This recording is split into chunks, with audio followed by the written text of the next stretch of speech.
capítulo de número 6. Juízes, capítulo de número 6. O versículo de número 7. Nós queremos saudar aos irmãos que estão assistindo este culto pela internet. A Bíblia diz que o Senhor é Deus de perto e Deus de longe. E o Senhor que está atuando aqui nessa noite é o mesmo que te alcança aí onde você está. Então somente abra o seu coração e continue ouvindo a voz do Senhor.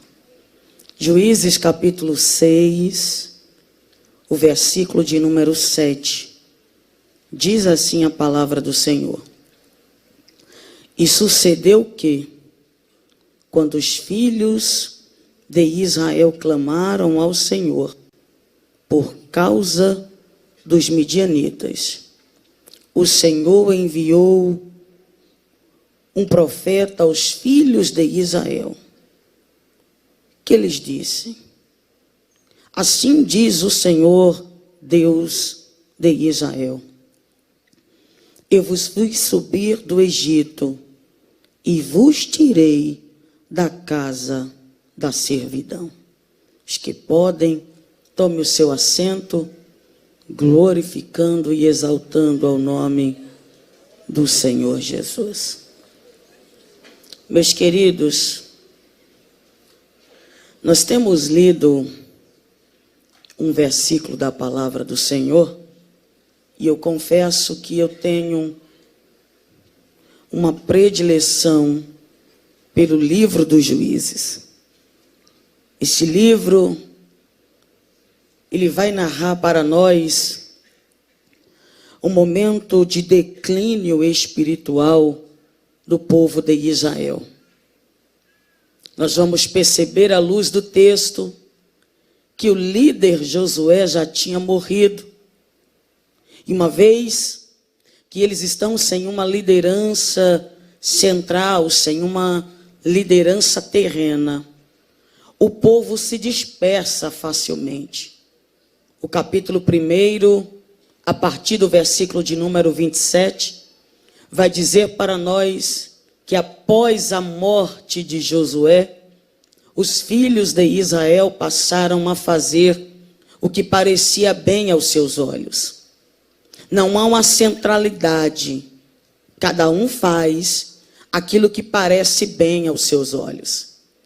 Você vai para o capítulo de número 2, a partir do versículo de número 2, você percebe o povo de Israel fazendo aliança com os povos da terra, sendo que o Senhor já tinha advertido-os para que não se aliançassem a eles. Mas no capítulo 2, nós vemos o povo fazendo aliança com os moradores da terra. Eles estão se aliançando com os heveus, com os cananeus, com os jebuseus, com os girgazeus. Você vai para o capítulo 3, versículo de número 6. A coisa só piora. Eles agora não estão apenas fazendo aliança, eles estão contraindo matrimônio. Perceba que há um declínio espiritual, moral e social do povo. Na verdade, o livro dos Juízes, ele vai narrar para nós 7 momentos, ou por que não dizer, 7 apostasias da nação de Israel. E é claro que os irmãos conhecem o significado da palavra apostasia, que vem do grego apostatá, cujo sentido é abandono deliberado, abandono consciente. Israel tem consciência que as suas práticas erradas estão afastando da presença do Senhor. Israel tem consciência que eles quebraram a aliança, que eles abandonaram a palavra do Senhor. E mesmo tendo esta consciência, eles continuam fazendo aquilo que é mal aos olhos do Senhor. Diante dessas atitudes, diante dessas práticas que aborrecem e que entristecem ao Senhor, nós vamos ver no livro dos Juízes, o Senhor por algumas vezes entregando a nação de Israel nas mãos dos inimigos. Perceba que os textos são muito claros. É o Senhor que entrega. Não é os inimigos que estão prevalecendo porque tem vantagem em armamento bélico. Não é isso que o livro está dizendo. Você lê o livro dos Juízes, você percebe que o Senhor está entregando o seu povo nas mãos dos inimigos. A grande pergunta é: qual o objetivo de tudo isso? Qual a finalidade por trás desta ação do Senhor em entregar o seu povo, a nação eleita, o povo adquirido? O que é que está por trás de tudo isso? Porque o Senhor está entregando a nação de Israel nas mãos dos inimigos. A resposta é simples. Na verdade, todas essas nações, ou até mesmo esses povos, foram a vara disciplinadora que o Senhor usou para corrigir o seu povo. Eu vou dizer de novo, que é para ver se os irmãos compreendem a seriedade dos fatos que são narrados no livro de Juízes. Porque o povo peca, o povo cai em apostasia, o povo se afasta do Senhor, o povo abandona a palavra do Senhor. Só que o Senhor não quer perder o seu povo. Então o Senhor vai se utilizar dos inimigos, das nações, dos povos, para corrigir o seu povo. E esta correção tem o único propósito: trazer Israel de onde eles nunca deveriam ter saído.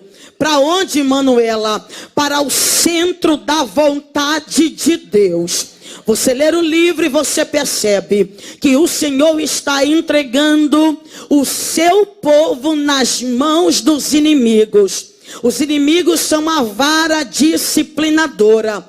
Os inimigos são instrumentos que Deus vai usar a fim de corrigir o seu povo. Você vai ler o livro de Daniel. Você percebe Deus levantando a nação dos caldeus.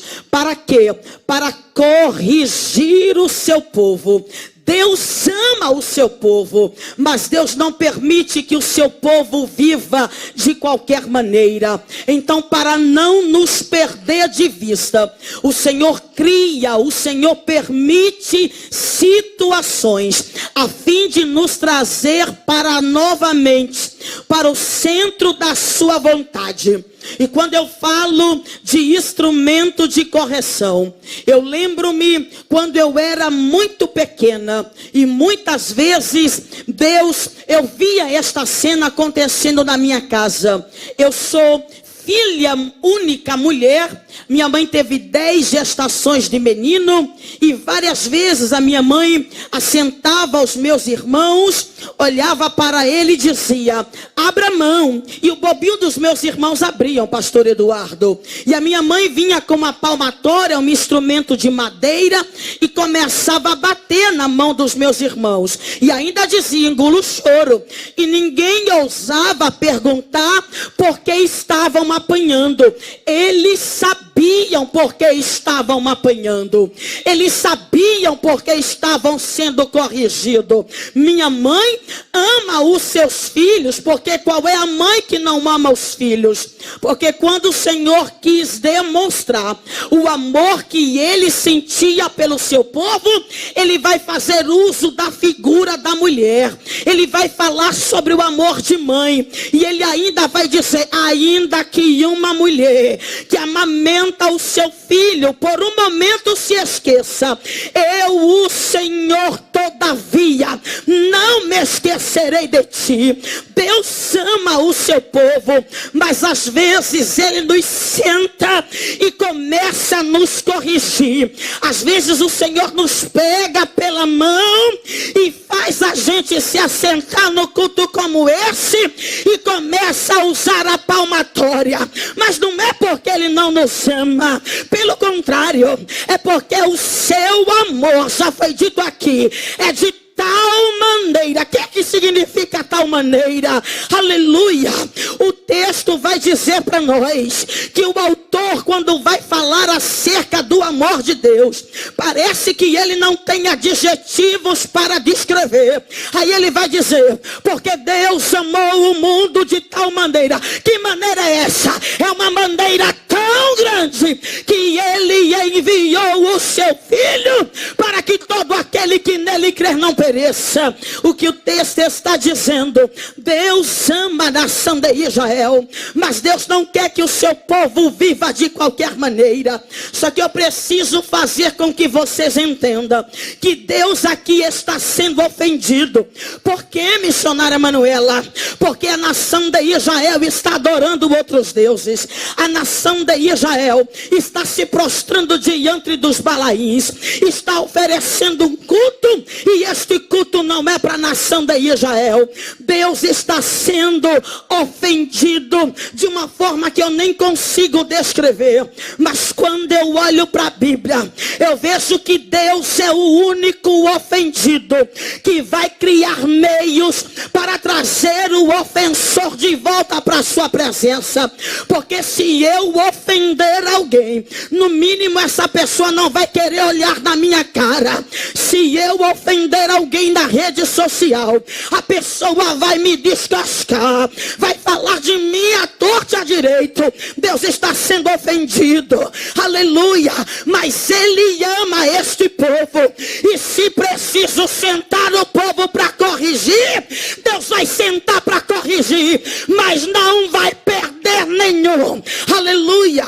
E aí eu não sei se você tem intimidade com essa pessoa que está do seu lado. Se tiver, e se isso não for ferir a tua liberdade de culto, diga para essa pessoa: Deus te ama tanto que se for preciso te corrigir para você ficar no centro da vontade, Ele vai te corrigir. Se preciso for, você vai apanhar um pouquinho, mas tudo isso tem um propósito: permanecer no centro da vontade dEle. Deus ama,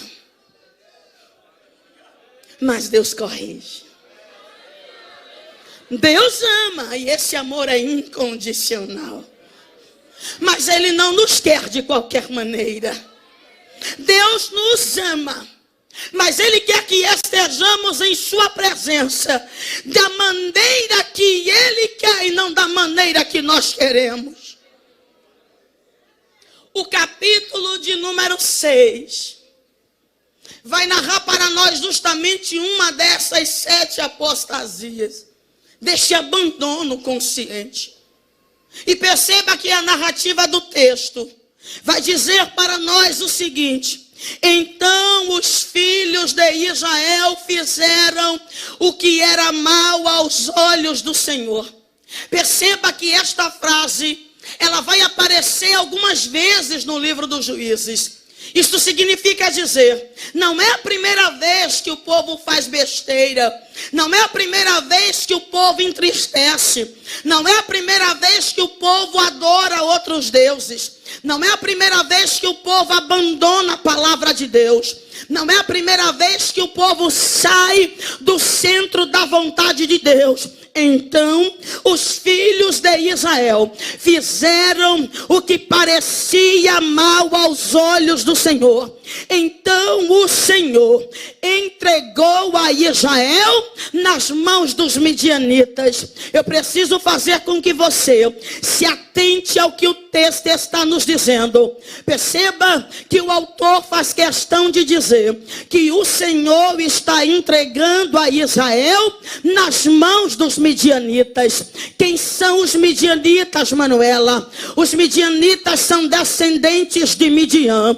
É filho de Abraão com Quetura. Em outras palavras, o texto está dizendo: os midianitas são meio-irmão dos israelitas. Manuela, eu não me entendi.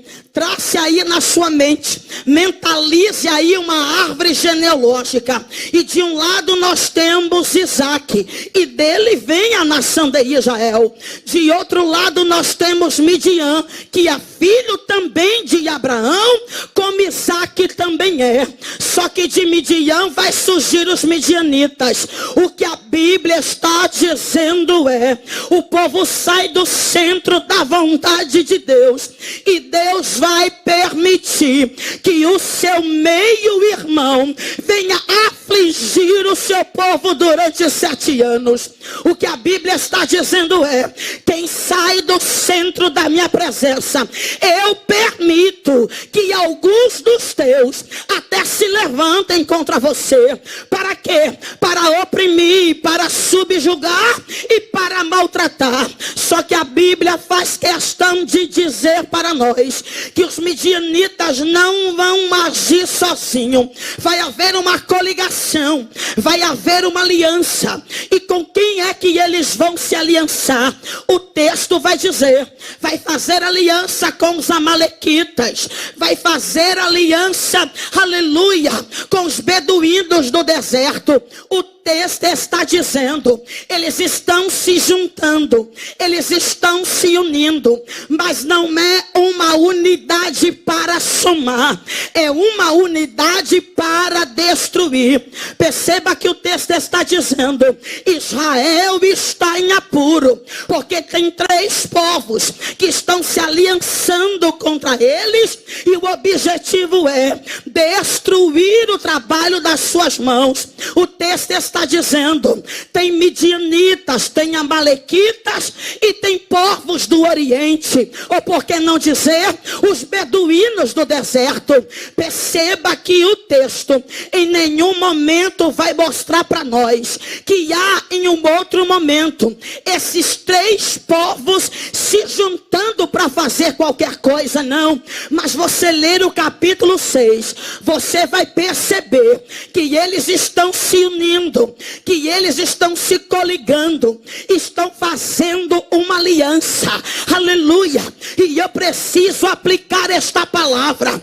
Tem gente que nunca foi amigo de fulano, mas quando se trata de destruir, de atrapalhar, de querer prejudicar o bom andamento da obra, ele não vai ter dificuldade nenhuma, pastor, de fazer aliança com esta pessoa. Talvez nunca sentou para conversar, nunca tomou uma Coca-Cola junto, mas se o assunto for atrapalhar o bom mandamento da obra, eles vão fazer aliança, vai virar amiguinho de infância, aleluia, vai trocar figurinha, porque o objetivo é atrapalhar a obra, o objetivo é prejudicar o campo. Mas eu vim de Aracaju para lhe dizer uma coisa: se a igreja abrir a boca para orar, não vai ter inimigo que fique no campo para atrapalhar.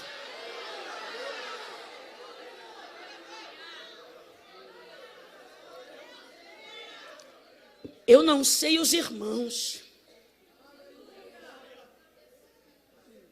mas sabe o que é que eu fico constrangida aqui? É porque Israel está todo atrapalhado. Israel está todo errado. Mas Deus ama Israel. Deus ama Israel. Dá para você dizer isso para o seu irmão? Deus te ama. Deus te ama. O amor dele é incondicional. Significa dizer, se você faz boas obras, ele te ama. Se você não faz, ele te ama do mesmo jeito. O amor dele é incondicional. Israel está todo atrapalhado, está fora do centro da vontade de Deus. Mas quando lembra que há um Deus no céu que não é indiferente ao clamor, ele diz: então eu vou abrir a boca para clamar. E é tão interessante a forma como que Deus ama algumas pessoas que eu sinto dificuldade de entender. Tem gente que eu sinto dificuldade. entender como é que Deus ama. Mas ele ama e acabou. E as escolhas de Deus são irrefutáveis e questionáveis. Você questiona a escolha do homem, ouse questionar a escolha de Deus. Eu vou repetir. E acorda, vem para o culto. Você pode questionar as escolhas do seu pastor, da sua pastora, do seu dirigente. Mas se Deus escolheu, quem é o homem que vai chegar diante dele para questionar as escolhas dele? Quem? Quem? Está escrito: amei a Jacó. Peraí, amou o trapaceiro? É. Tô de enroladinho? É, amei. Que quer dar jeitinho para adiantar a promessa? É, mas eu amei. Enquanto a gente não me entender que o amor de Deus é diferente do amor que você sente pelo seu irmão, você sempre vai ficar sem entender as coisas que Deus faz. Mas por que Deus escolheu ele? Mas por que Deus escolheu ela? E por que não minha filha, meu filho, entenda uma coisa: Deus amou a Jacó. Era enrolado, mas Deus amou. Amor. E lá em Aracaju a gente tem uma expressão: não gostou? Tira com gancho. Gostou não? Vai, tira com gancho. É prego batido e ponta virada. Tente arrancar um prego se ele tiver com a ponta batida. Você consegue? Você vai olhar na Bíblia e você vê Davi. E ele não é homem segundo o coração de Deus porque nunca pecou. Oxe. Articulou. Crime premeditado. Se fosse das leis do Código Penal brasileiro, ele estava ruim. Ele estava ruim. Tramou, arquitetou, matou. Mas Deus não deixou de amar. Puniu, corrigiu, sentiu o peso da mão do Eterno, mas Deus continuou amando. Aí tem gente que não me entende, porque tem pessoas na igreja que faz tanta coisa, mas Deus continua amando. Deus continua com a mão estendida. Isso é graça, e graça é favor imerecido. Isso é graça. E a gente é especialista em apontar o erro dos outros, achando que o erro de A é menor do que o teu ou maior do que o teu. Querida, desde a minha tenridade eu aprendi que não existe pecado, nem pecadinho, nem pecadão. É pecado e acabou. Quem mata peca, quem fala mal peca, quem adultera peca, quem cobiça peca. Aí o céu me trouxe aqui para te dizer: eu amo a todos indistintamente, mas nem por isso não deixo de corrigir. Amor. Você vai para Jeremias, calma, volta já para o texto. Você vai para Jeremias, capítulo 18. E as nossas traduções, as nossas versões, diz que o vaso quebrou. Não, irmão, o vaso não quebrou não, barro. Se estragou. O barro era tão ruim. Porque o problema não é o oleiro não saber trabalhar, não. O oleiro é bom naquilo que faz. O problema é que o barro é ruim.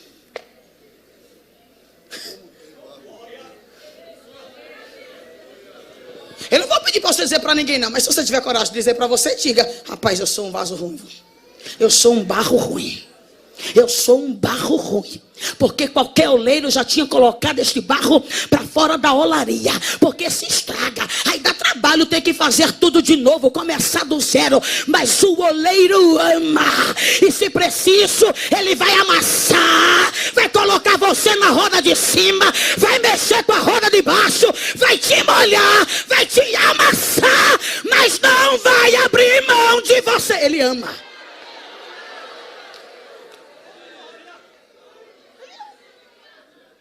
Diga se isso não constrange.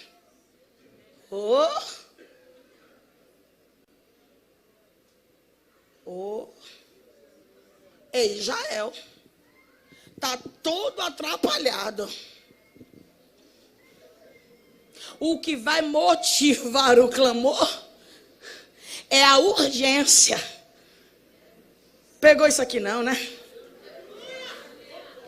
O que vai motivar a clamar é a urgência. E eu ouvia na noite de ontem do pastor Manuel Neto. Ele dizia: se Deus não apertar a gente não ora. Se Deus deixar a gente assim, deitado eternamente em berço esplêndido, a gente não aparece na igreja. O que está motivando Israel a orar não é porque quer ter relacionamento, ele quer livramento. Teve gente que não pegou.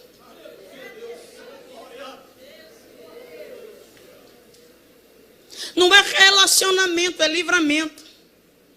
Aí ele pergunta: será que Deus não conhecia a motivação do coração de Israel? Claro que conhecia. Mas Deus não deixou de ouvir por causa disso.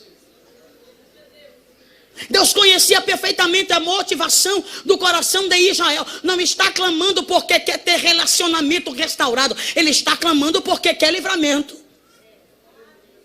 Só que Deus não vai mudar quem Ele é. E quem Ele é? Socorro presente na hora da angústia.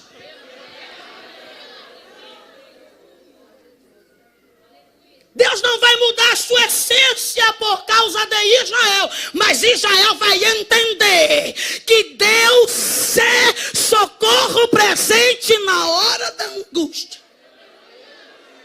O salmista vai dizer: na minha angústia clamei ao Senhor, Ele se inclinou para mim e ouviu o meu clamor. Eu não sei você, mas isso aqui já é Deus falando conosco nessa noite, dizendo: a afronta, a humilhação só dura enquanto você não abre a boca para clamar. Porque na hora que você abrir a boca para clamar, Deus vai intervir na situação.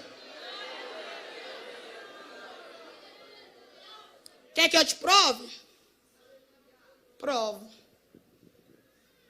Que se a igreja orar, Deus intervém. Atos 12. Pedro está preso. Mais do que isso, com sentença de morte assinada. Só que Herodes não pode matar por causa da Páscoa. Ninguém pode receber pena capital no período de festa. Então o que é que tem que acontecer? Guarda Pedro na prisão, para esperar a festa passar. Mas aqui não é adição, mas aqui é contrapondo-se à decisão do sistema. A igreja ora.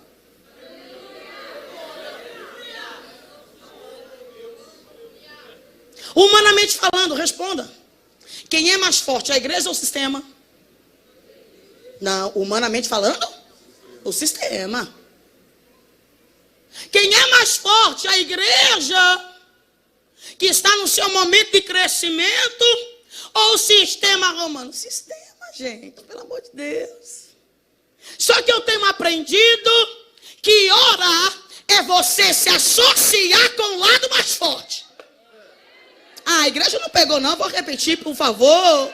Eu estou dizendo que quando você ora, você faz aliança com o lado mais forte. Quer que eu te prove na Bíblia? Segundo as Crônicas, capítulo 20. O rei Josafá sabe que está em desvantagem, porque tem 3 povos cercando, querendo invadir território. Ele vai orar dizendo: Senhor, não há força alguma em nós, mas os nossos olhos estão postos em Ti. Em outras palavras, não posso com ele, mas estou me associando a quem pode.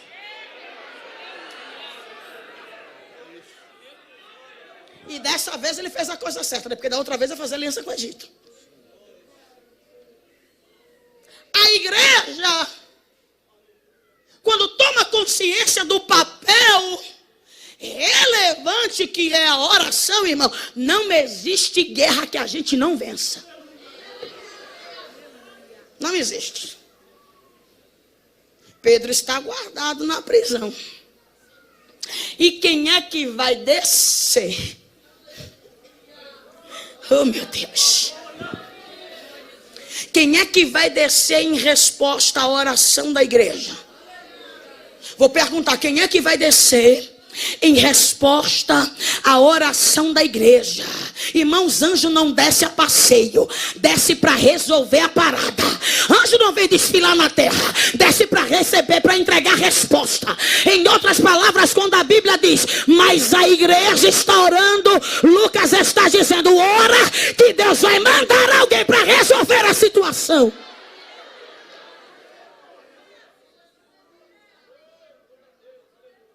E detalhe, Deus poderia ter usado alguma autoridade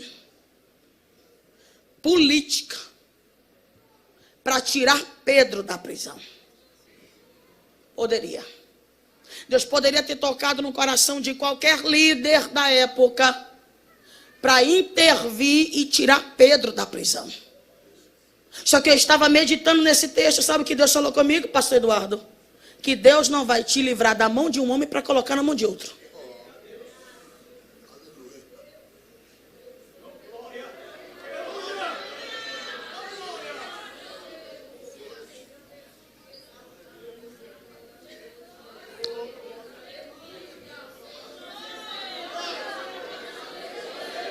Deus poderia ter tocado no coração de qualquer autoridade. Irmãos, Deus tocou no coração de Ciro que nem crente era. Deus chamou de meu ungido. Ai, irmãos, para cumprir propósito, Deus usa quem Ele quer. Mas nesse caso específico, Deus não tocou no coração de nenhum homem. Porque se Deus faz isso, está tirando da mão de um homem chamado Herodes para colocar na mão de outro homem. Aí alguém vai dizer, só está livre porque eu fui lá, viu? Só está livre porque eu intervi. E Deus não quer você na mão de ninguém, porque você já está na palma da mão dele. Se eu fosse você, levantava uma das suas mãos aos céus e mandava glória para quem merece glória. Por causa da tua oração, Deus ainda faz anjo descer. Deus ainda manda resposta. Deus ainda muda a sentença. O homem quer matar, mas a igreja sabe quem é Pedro. A igreja vai orar e Deus vai entrar em cena.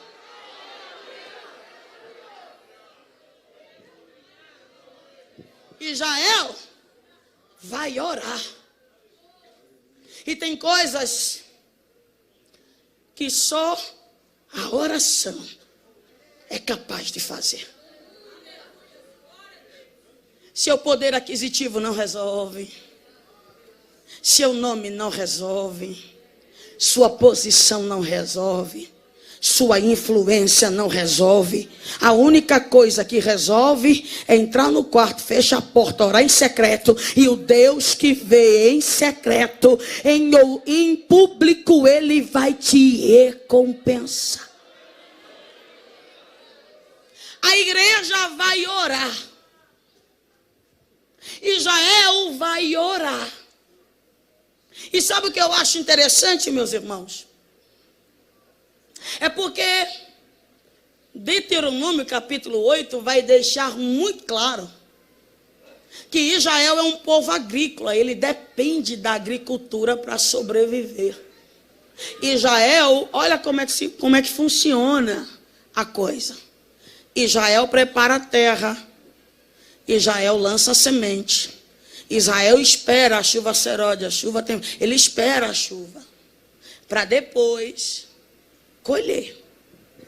Qual é o principal cereal de Israel? Trigo. Nas entrelinhas do texto, o autor está dizendo: Israel está em aperto em todos os sentidos, principalmente econômico, porque os inimigos entram no campo, destrói a novidade da terra. Agora olha a capacidade, eles esperam. Por que não matou quando lançou a semente? Por que não foi lá e arrancou a semente? Por que esperar crescer? Porque novidade significa que está crescendo. Por que esperar dar resultado para matar?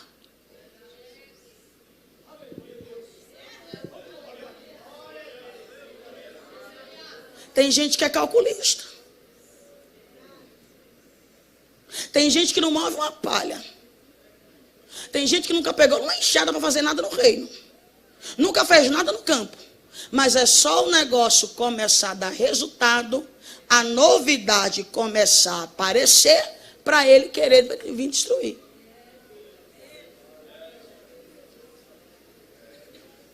E só quem é pregador vai entender o que eu vou falar agora. E tem hora que a gente caminha no texto, a gente sabe para onde está indo. Mas Deus sabe.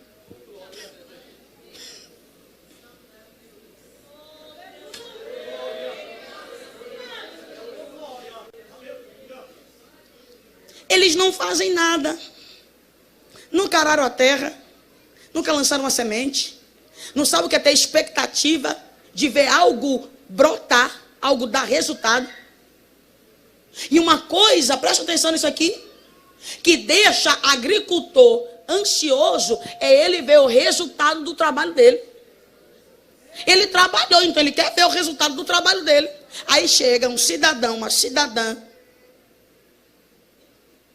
que não fez nada, que não moveu uma palha, que não somou em nada, que não ajuda em nada.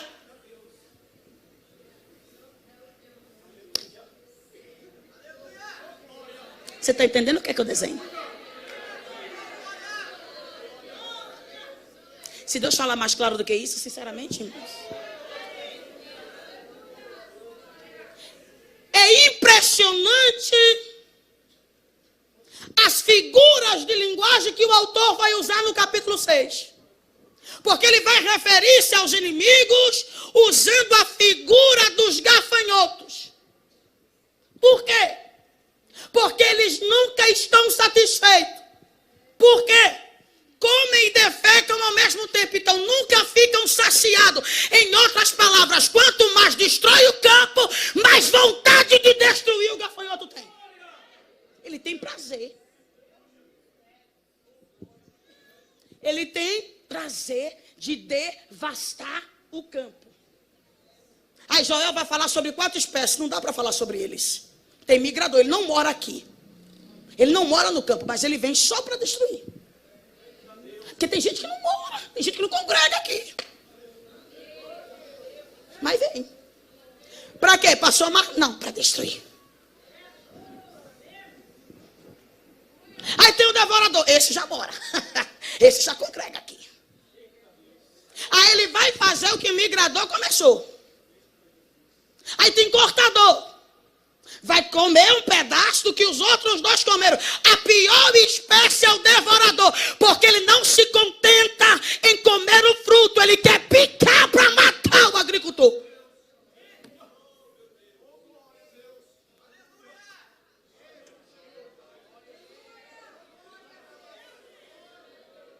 Cadê o tecladista? Vem comigo aqui, meu filho.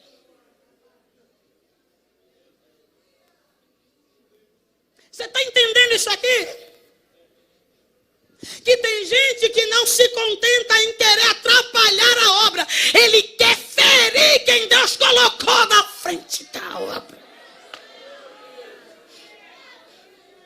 Mas se você não der glória agora, você não vai dar glória em hora nenhuma.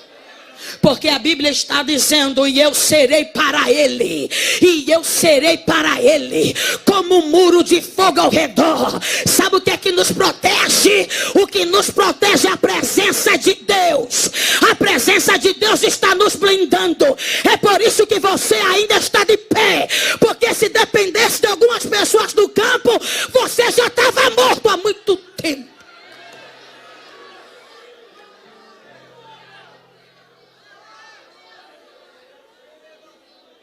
Blindagem.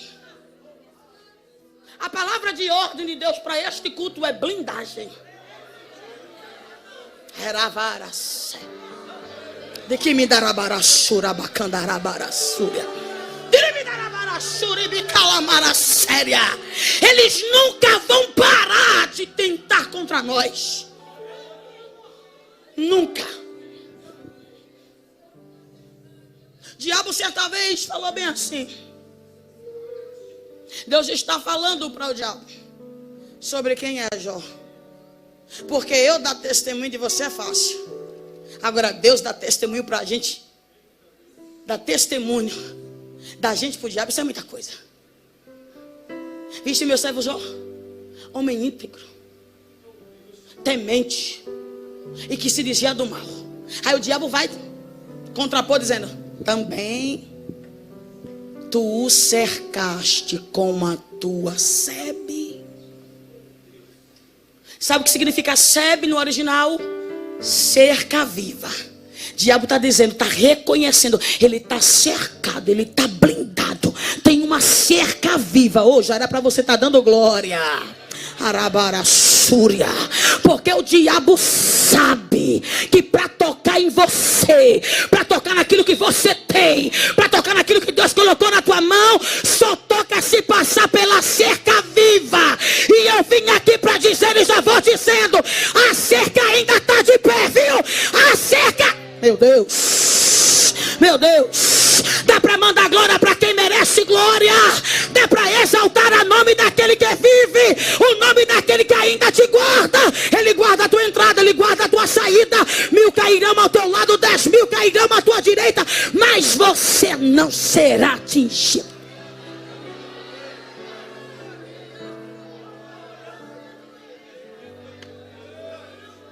Tem coisa pior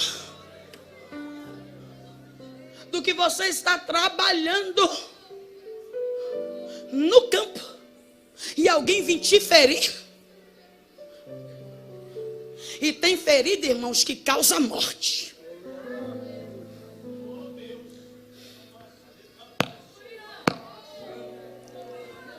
Tem coisa que mata a gente por dentro. Tem coisa que mexe com a nossa estrutura. Tem coisa pior do que você está trabalhando, porque Israel trabalha. Isso é fato. Israel está trabalhando. Aí os inimigos estão vindo. E é engraçado que ele vai fazer uso da segunda figura aqui. Vai falar de camelos. É a primeira vez na Bíblia que você vai ver camelo sendo usado como armamento bélico. É a primeira vez. Por quê? Velocidade e alcance.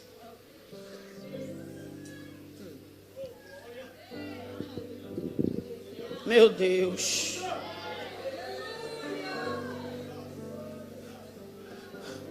Você consegue entender isso aqui? Camelo tem velocidade. Por onde ele passa, ele destrói tudo. E tem longo alcance. Quem olha diz: ali foi prejudicado. Ali também foi. Ali também foi. Porque se você pegar a geografia bíblica da região, você percebe: território de Assé é afetado, de Naftali é afetado, de Zebulon é afetado, mas o território mais devastado foi o território de Manassés. O território do menor. E como o menor incomoda? Mas ele é o menor. Oh, por que você não sai destruindo só os grandes? Está se incomodando com o trabalho do menor?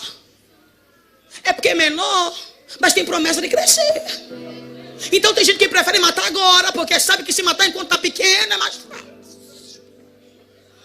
Oh, meu Deus. Coloca a tua mão no ombro de alguém com respeito, mas com a autoridade do céu. Diga: ninguém vai matar. É pequeno, mas ninguém vai matar. Tem tanta gente incomodado.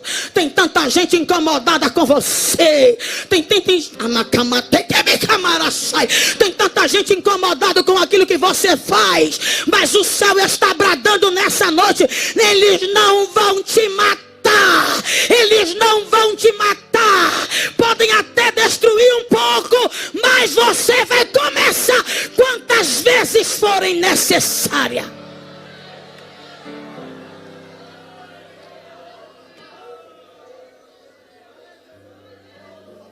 A gente não tem medo de começar do zero. Não tem.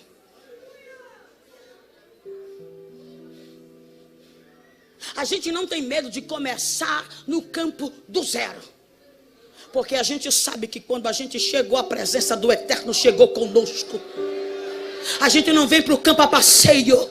Você vai para 1 Samuel capítulo 17, Davi está chegando aonde? Num acampamento dos israelitas. De um lado tem Filisteu, do outro lado tem Israel. Eliabe vai olhar para Davi e vai perguntar: que vieste fazer aqui? Com quem deixaste aquelas poucas ovelhas do deserto? Sabe o que é que eu entendo? Eliabe está olhando para Davi e está dizendo: você sempre será um pastorzinho de ovelha. Tu sabe de nada, Eliabe. Tu está me vendo hoje da ótica humana, mas o céu já estabeleceu. Eu vou ser pastor de ovelha. Então, enquanto é pastorzinho, quer matar. Só que o pastorzinho tem promessa. Dá para bater no pé e dizer: sou pequeno, mas tenho promessa. Sou pequena, mas tenho promessa. Dá para falar mais alto: é pequeno, mas tem promessa. Ninguém dá nada, mas tem promessa. Não tem parentesco grande, mas tem promessa. Não tem ninguém te blindando as costas. Não tem ninguém te protegendo. Mas há um Deus do céu que, quando colocou você no campo, disse: você não está sozinho, não, eu estou com você aqui.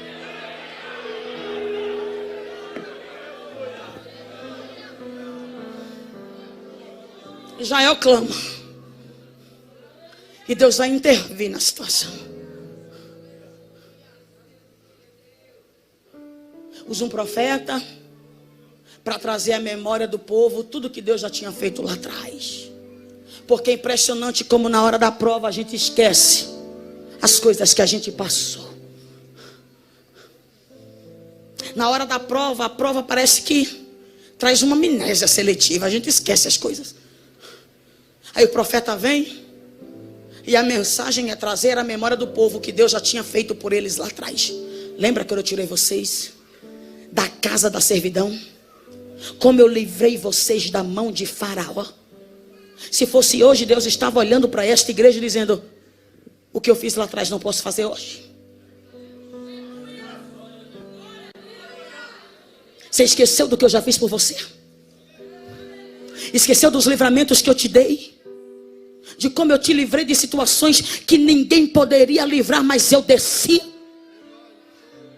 Porque quando Deus vai falar com Moisés, Moisés está no monte.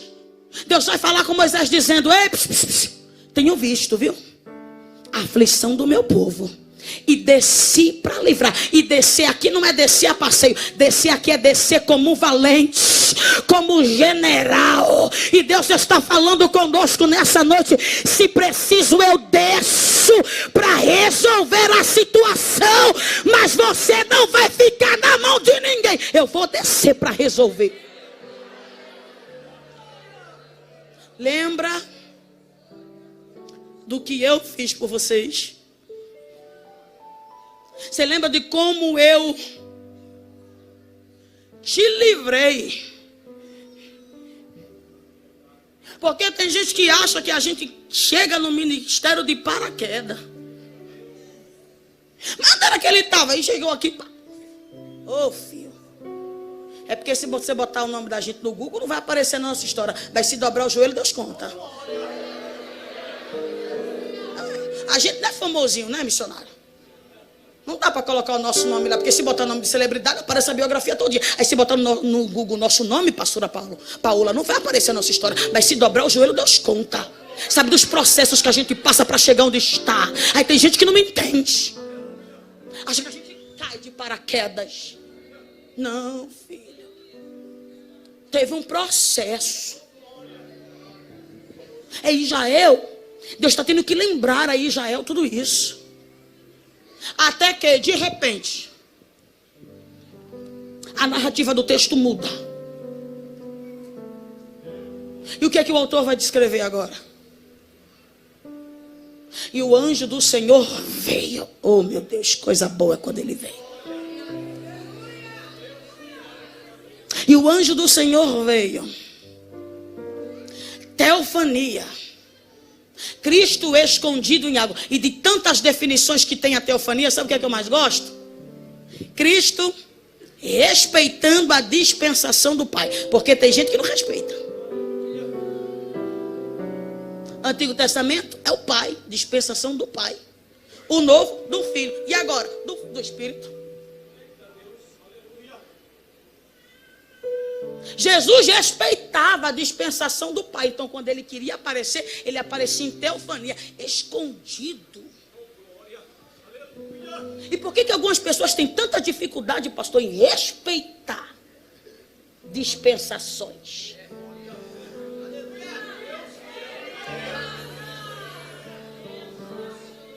Por que você tem tanta dificuldade, filhinho? Por que você tem tanta dificuldade em respeitar quem está? Não, quem foi, foi. Foi. Respeita quem está. Porque eu tenho aprendido que a bênção está em a gente honrar. Tem gente deixando de ser abençoado porque não honra. A unção que você respeita é a unção que você atrai. Não respeita o seu pastor, mas tu quer ser pastor de igreja, mas tu vai sofrer tanto. E eu vou torcer para ser mais do que você está fazendo ele sofrer. A igreja daqui já me conhece, não conhece? Eu enfeito, eu não enfeito. É desse jeitinho aqui. O anjo desce, o anjo do Senhor desce e se assenta. Eu gosto dessa parte. Se assenta debaixo do carvalho, uma árvore sagrada em Israel. Lembra de Abraão nos carvalhais de Mamre? Na hora mais quente do dia, o Senhor aparece para ele, porque é nas horas mais quentes da nossa vida que ele aparece. Ele vem. E o texto vai dizer: e o anjo do Senhor veio e assentou-se debaixo do carvalho que estava em Or. Ou seja, no território de quem? Ah, você não pegou isso aqui, meu Deus.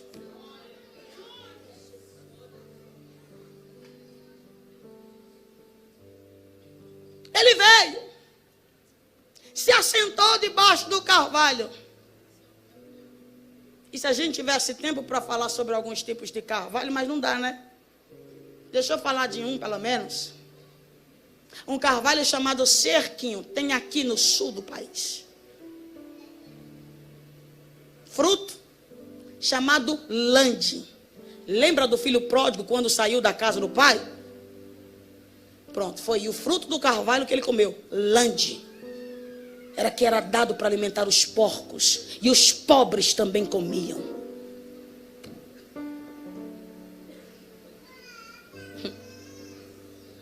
Ele vem, se assenta debaixo do carvalho e começa a observar. E o que ele está observando? Um homem se esforçando para preservar aquilo que o céu colocou na mão dele. E como a gente se esforça para preservar aquilo que Deus nos deu. Porque eu já cansei de ouvir gente dizendo que Gideão foi covarde, que Gideão foi medroso. Irmão, medroso não aparece na galeria dos heróis da fé. Não aparece. O anjo desce e vai observar. Observar o quê? Já vou concluir. Gideão trabalhando no lagar. Pronto. Malhar trigo no lagar, mas lagar é lugar de pisar uva. Trigo você malha no campo aberto. Você joga para cima. Faz os animais passar por cima do trigo. Aí você está no campo aberto, olha para cá. Quando o vento sopra, o vento se encarrega de separar o trigo da palha. É o vento. E ai de nós se o vento não soprar no campo. Ele tem que soprar. Porque o trigo tem que ficar e a palha tem que sair. Mas Gideão não pode. Por que que não pode? Por que que não pode malhar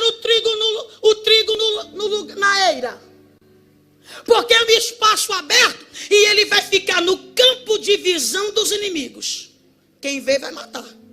Está trabalhando, né? Qual é o projeto novo? Vou matar. E tem hora que a gente tem que fazer as coisas escondidas. Só depois que está pronto a gente apaga. Aí tem hora que você diz assim, vige, fizeram a programação, nem falaram nada, convidaram o pregador, não falaram nada, organizaram a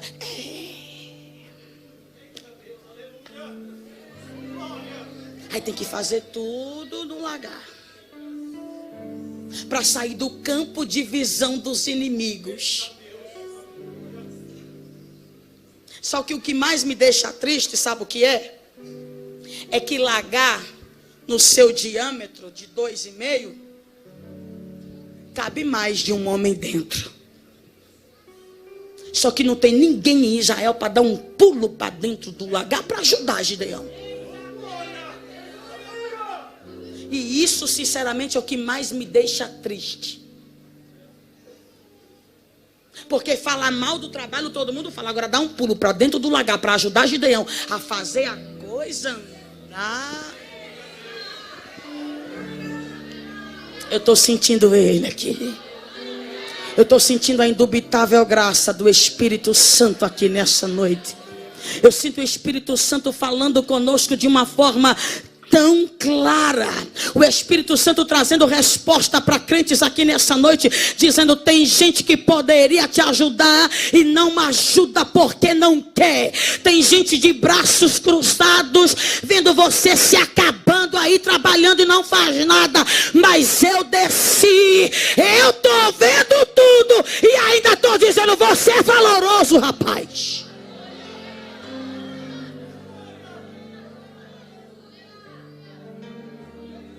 Quem nunca orou dizendo, Deus, levante alguém para me ajudar. Levante alguém para trabalhar comigo. Levante alguém para somar aqui comigo. Quem nunca orou, irmãos? Deus, será que ninguém está vendo que eu estou trabalhando sozinho?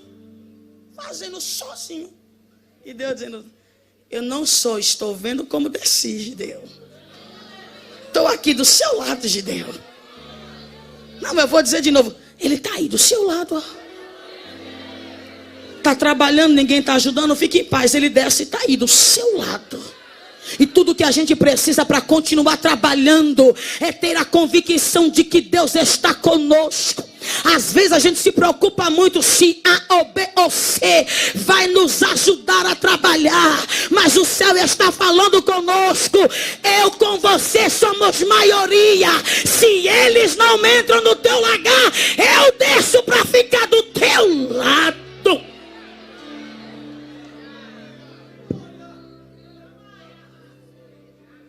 Lagar, lugar de humilhação, lugar de solidão.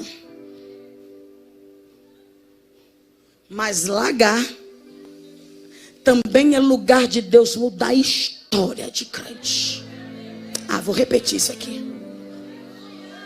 Nesse teu lagar de humilhação, de afronta e de solidão, Deus vai descer aí e vai mudar a tua história. Manuel, eu não entendi o que você falou. Foi quando Gideão estava no lagar sozinho, lutando para preservar aquilo que ele tinha nas mãos, que o Senhor desceu para mudar a história dele. Eu não sei se você acredita nisso, mas se você acredita, então abra a mão para receber. Deus vai mudar a sua história nesse campo. Deus vai tirar você do lagar da humilhação. Quem está vendo você trabalhando sozinho hoje e torcendo para dar tudo errado, vai ver Deus do seu lado, prosperando aquilo que o Senhor colocou na tua mão. Se prepara, porque Deus vai dar uma virada. E isso aqui não é evangelho oba-oba não, porque se Deus decidir dar uma virada na tua vida, quem é que vai impedir?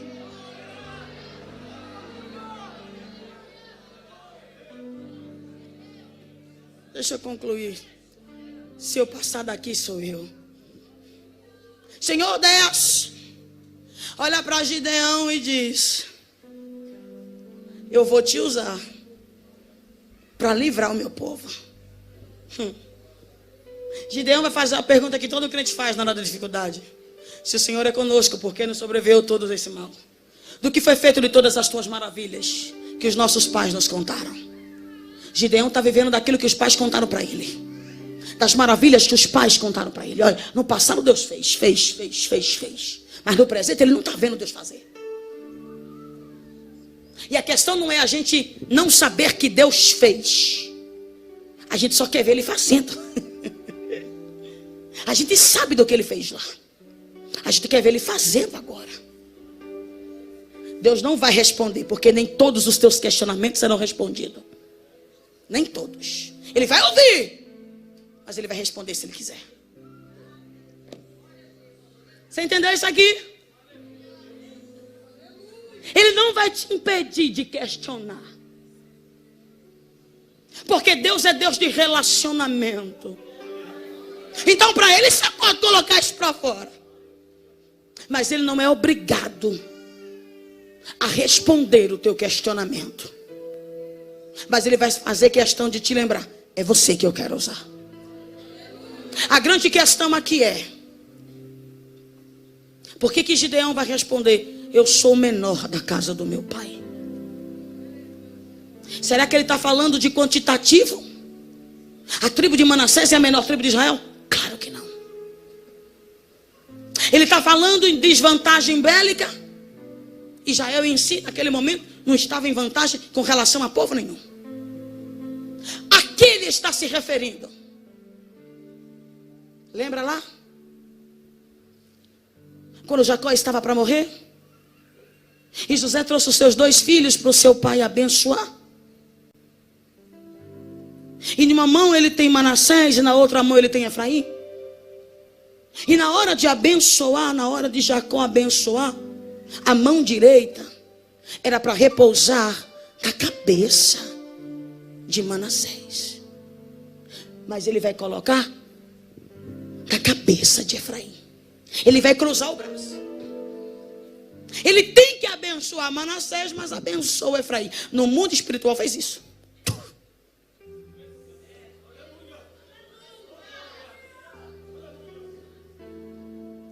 Gideão está dizendo: eu sou o menor.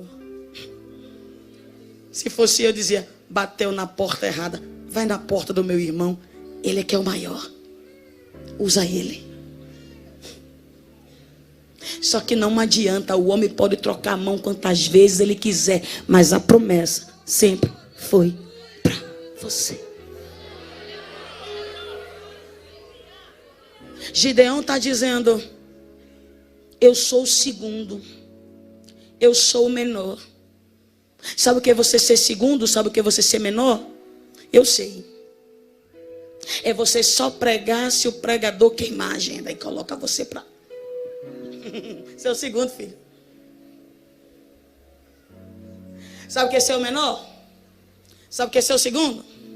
Você só canta enquanto o cantor oficial não chega. Quando o cantor oficial chega, pronto, você não canta mais. Você é o segundo. Sabe o que é ser segundo? Você só entra na escala se alguém não puder ser segundo.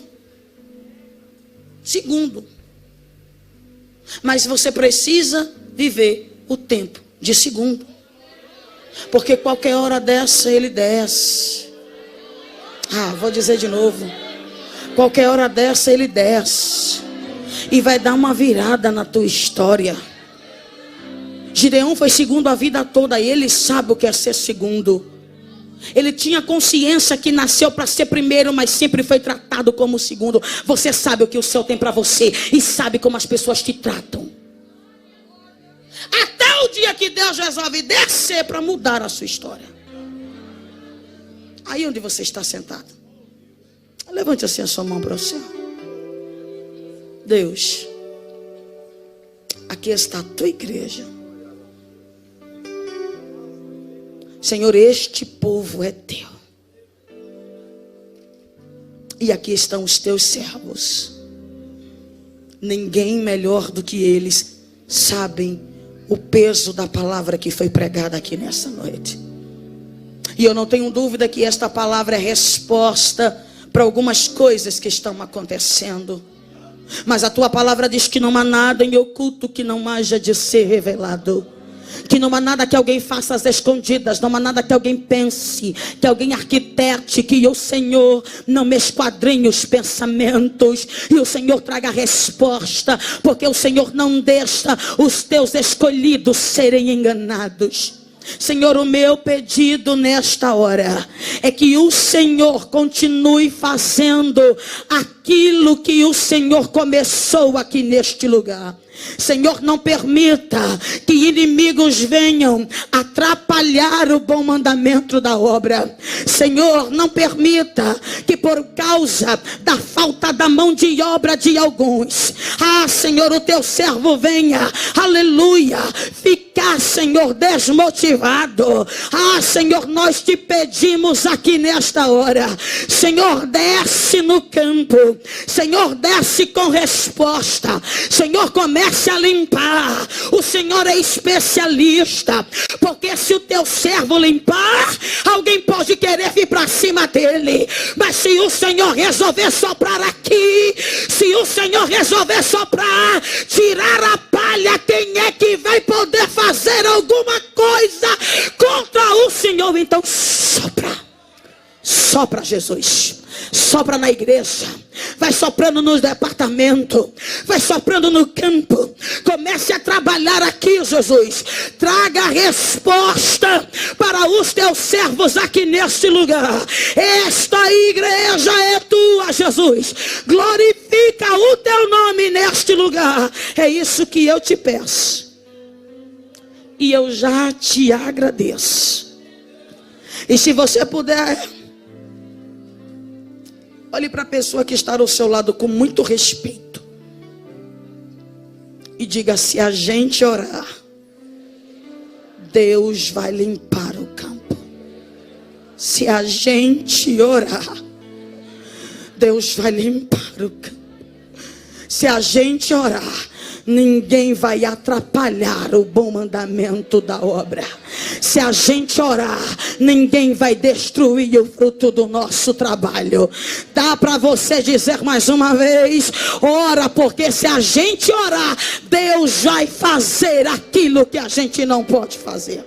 Que Deus continue abençoando essa igreja com toda a sorte de bênçãos, e eu devolvo a direção do trabalho a quem é de direito. Nós oramos, nos consagramos e Deus falou como Ele quis. E felizes estamos porque Deus fala com a sua igreja. Agora já vou entregar o microfone para o pastor, mas antes disso eu preciso fazer os agradecimentos. Eu quero agradecer a todas as graciosas por se esforçarem em estar nos ensaios, em estar orando. Deus abençoe vocês e as recompense. Eu quero pedir para que vocês ponham de pé, por favor. As graciosas. Quero agradecer a todas as pastoras. Meu muito obrigado. Obrigado pelo lindo trabalho que vocês fazem em trazer as irmãs, em estar incentivando cada dia mais. E como vocês são graciosas, nós, a Alfadetlar, a gente não podia deixar de vocês saírem daqui com um mimo.